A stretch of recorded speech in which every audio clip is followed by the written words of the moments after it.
অনেকদিন ধরেই কাজ করতেছি আসছি আর কি। আমাদের প্রিয় রবিন আমাদেরকে আমন্ত্রণ জানানোর পর এখানে আমরা আসলাম। তো এখানে অনেক বড় প্রিমিসেস, অনেক বড় প্রাঙ্গণ এখানে।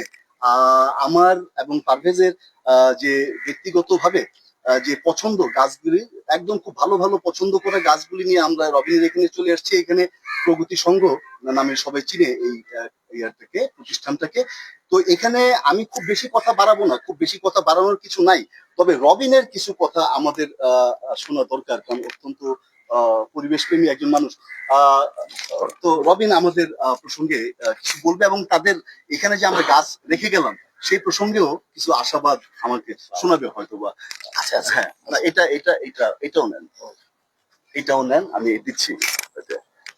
হ্যাঁ, এই তো প্লিজ। ধন্যবাদ।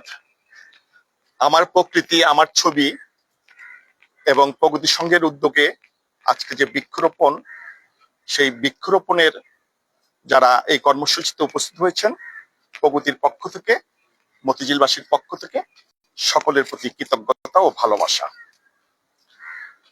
আমরা জানি পৃথিবীতে ৮৭ লক্ষ প্রাণ আছে। সেই প্রাণের একটি প্রাণ মানুষ জাতি। সেই মানুষ জাতীয় এই পৃথিবীতে ৮০০ কোটি প্রায় লক্ষ প্রাণের সকলেরই অক্সিজেনের প্রয়োজন আছে। এমনকি সমুদ্রে বা পানিতে যে মাছ থাকে তাদেরও অক্সিজেনের প্রয়োজন আছে। আমরা এই অক্সিজেন, বাতাসে ২১% অক্সিজেন থাকে, তার মধ্যে ৪% অক্সিজেন আমাদের পৃথিবীর যে গাছপালা ভূপৃষ্ঠে অবস্থান করছে সেখান থেকে আমরা পাই। বাকি ১৭% অক্সিজেন আমরা পাই সমুদ্রপৃষ্ঠর বিভিন্ন শৈবাল, বিভিন্ন শ্যাওলা, বিভিন্ন প্রাণ থেকে। তো আমরা যে ৪% গাছ থেকে পাই, তার বেনিফিশিয়ারি মানুষ সহ ৮৭ লক্ষ প্রজাতির যে প্রাণ এই পৃথিবীতে জীবদ্দশায় আছে, সকলেরই অক্সিজেনের প্রয়োজন। কিন্তু আমরা সভ্যতার নামে সেই অক্সিজেন, পরিবেশ, প্রকৃতি বিনষ্ট করার এক মহোৎসব চালিয়ে যাচ্ছি। আমরা যদি ভবিষ্যৎ প্রজন্মের কথা চিন্তা করি, আমাদের কার্বন নিঃসরণ যাতে জিরোতে নিয়ে আসতে পারি, সে ব্যাপারে পৃথিবীর একটি ক্ষুদ্র অংশ সুস্থ বোধ সম্পন্ন ভালো মানসিকতার, যারা নিজের কথা চিন্তা না করে পরবর্তী প্রজন্মের কথা, মানুষের কথা, পৃথিবীর কথা চিন্তা করে, তারই একটি ক্ষুদ্র অংশ, একটি সুস্থ বোধ সম্পন্ন, আমি যেটা বললাম, তারা পরিবেশ রক্ষার জন্য অক্লান্ত পরিশ্রম করে যাচ্ছে নিরলস ভাবে। তারই অতি ক্ষুদ্র একটি অংশ আমার প্রকৃতি আমার ছবি। এখানকার মিলন ভাই, পারভেজ ভাই সহ সানি বন্ধু আছে, আমাদের প্রগতির লুৎফর রহমান মিঠু সহ, রাসেল সহ আমাদের আরো শুভাকাঙ্ক্ষী আছে, আমাদের ছোট্ট বাবু, আমাদের মেয়েরা, ছোট্ট বাচ্চারা আসছে। আমরা মনে করি এই ধারা থেকে, আমি যতটুকু জানি, প্রথম ১৫ বছর একটি শিশু যা ধারণ করে তাই সারা জীবন সেটা বহন করে। আমরা ভালো মন্দের মিশ্রণে যা হয়ে গেছি, তার থেকে পরিবর্তন হওয়ার আর খুব বেশি সুযোগ নাই। কিন্তু আমাদের পরবর্তী প্রজন্ম যদি আমাদের থেকে একটি সুন্দর মেসেজ পায়, তাহলে এই পৃথিবীর রক্ষার জন্য তারা অবদান রাখতে পারবে।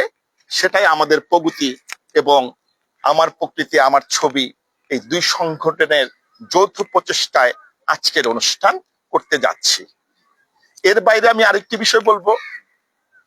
জাপানের একজন কৃষক, দার্শনিক, বিজ্ঞানী ছিলেন মাসাবু ফুকুওকা। তিনি ১৯১৩ সনে জন্মগ্রহণ করেছিলেন এবং পরবর্তী সময়ে উনি বেশ কয়েকটি বই লেখেন। সেই বইয়ের মর্মার্থ হলো, প্রকৃতিকে মানুষের হস্তক্ষেপ করার কোনো সুযোগ নাই। উনি ৪টি থিওরি দিয়েছিলেন। তার একটি হলো, মাটি কর্ষণ করা যাবে না, কোনো রাসায়নিক ব্যবহার করা যাবে না, কোনো কীটনাশক ব্যবহার করা যাবে না, এবং প্রকৃতিকে প্রকৃতির মতো চলতে দিতে হবে, সেখানে কোনো কৃষক বা কোনো মানুষ কোনো হস্তক্ষেপ করা যাবে না। তাহলেই এই পৃথিবী প্রকৃতি সৃষ্টি করতে যে ভূমিকা রেখেছে সেখানে মানুষের আসলে কোনো প্রয়োজন নেই। প্রকৃতি প্রকৃতির মতোই করেই তার সমাধান করবে এবং এগিয়ে যাবে।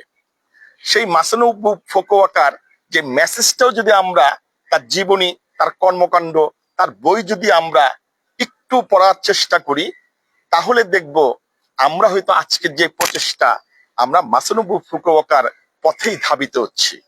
সকলকে কৃতজ্ঞতা, ভালোবাসা এবং আগামীতে এই ধরনের ভালো মানসিকতা তৈরি করার জন্য যেই কর্মকাণ্ড তা অব্যাহত থাকবে প্রকৃতি সংঘের পক্ষ থেকে এবং আমার প্রকৃতি আমার ছবি সেই সংগঠনের পক্ষ থেকে। এবং আমার বন্ধু সানি, সে একটি নোঙ্গর নামে একটি পরিবেশবাদী সংগঠন করে। আমরা মনে করি এই সংগঠনগুলোর অ্যাক্টিভিটিস এর মাধ্যমেই আমাদের ভবিষ্যৎ প্রজন্ম এগিয়ে যাবে। সুন্দর ভবিষ্যৎ প্রার্থনায় আমি আমার বক্তব্য শেষ করছি। সকলকে ধন্যবাদ, ভালো থাকবেন। হ্যাঁ, হ্যাঁ, তো আচ্ছা, ধন্যবাদ। আমার বন্ধুবর আমার প্রকৃতি আমার ছবির কর্ণধার মিলন চৌধুরী এবং এজিবি কলোনি অঞ্চলের সূর্য সন্তান এবং সবুজ নিয়ে যে যিনি সবসময় ভাবেন এবং আগামীর বাংলাদেশ কিভাবে হবে, আগামীর প্রজন্মের কাছে আমরা কিভাবে গাছপালা প্রাণ প্রকৃতিকে আমরা যত্ন নিয়ে কিভাবে আমরা সুস্থ একটা পরিবেশ বজায় রাখতে পারি সেটাকে লক্ষ্য রেখে এই অঞ্চলের সূর্য সন্তান রবিন এবং তার বন্ধু মহল সেটা উদ্যোগ নিয়েছেন এবং সুন্দর একটা উদ্যোগ যে নিয়েছেন তার সুষ্ঠু প্রমাণ হচ্ছে তার পরিবার এখানে উপস্থিত হয়েছেন। আগামীর যে প্রজন্ম আমরা এখানে দেখতে পাচ্ছি, আমরা জানি ওরা অত্যন্ত মেধাবী, ওরা বর্তমান যে টেকনোলজির সাথে ওরা খুবই পরিচিত। আমরা যেটুকু করবো ইনশাল্লাহ আমি আশা করি তারা আমাদের থেকে অনেক অনেক অনেক অনেক ভালো করবে।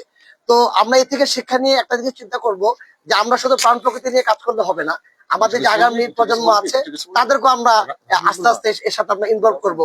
যার সন্তান আছে সেই সন্তানকে আমরা আস্তে আস্তে ইনভলভ করবো, তাহলে সম্ভব সুন্দর বাংলাদেশ গড়ার।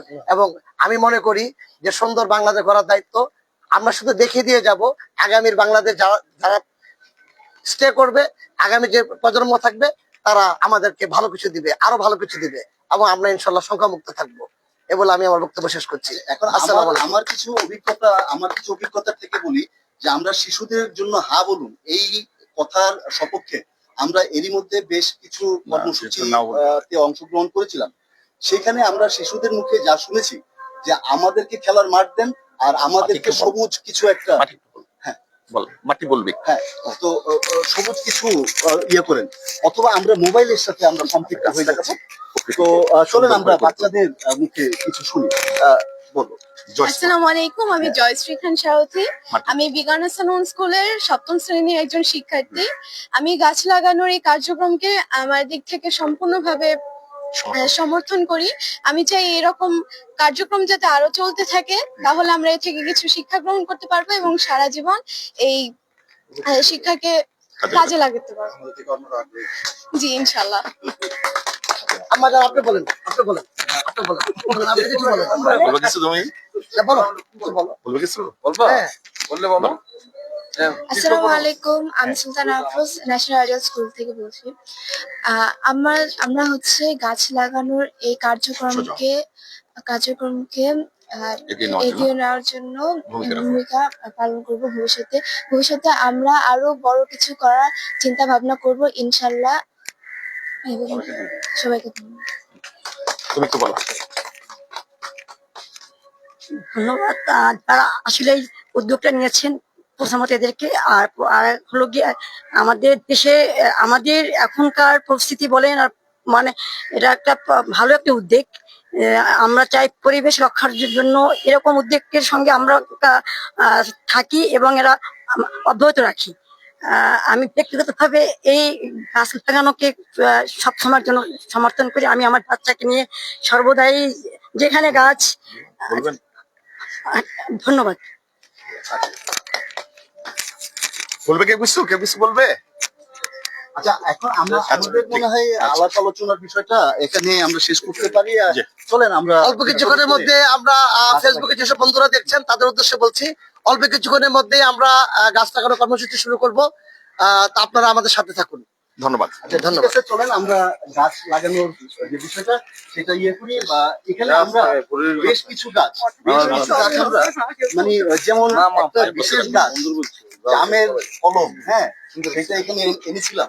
তুমি একটু দিকে আসো, ব্যানারটা বেশি একটা পাওয়া যায় না। তো আমি আগেও বলছি যে এখানে আমরা বিশেষ কিছু গাছ নিয়ে এসেছি, আমাদের পছন্দের গাছ। তো আমরা পছন্দের গাছগুলো লাগাই। আমাদের জন্য শুভকামনা রাখবেন। চলেন দেখা হবে। আমরা বাদিকে যাব।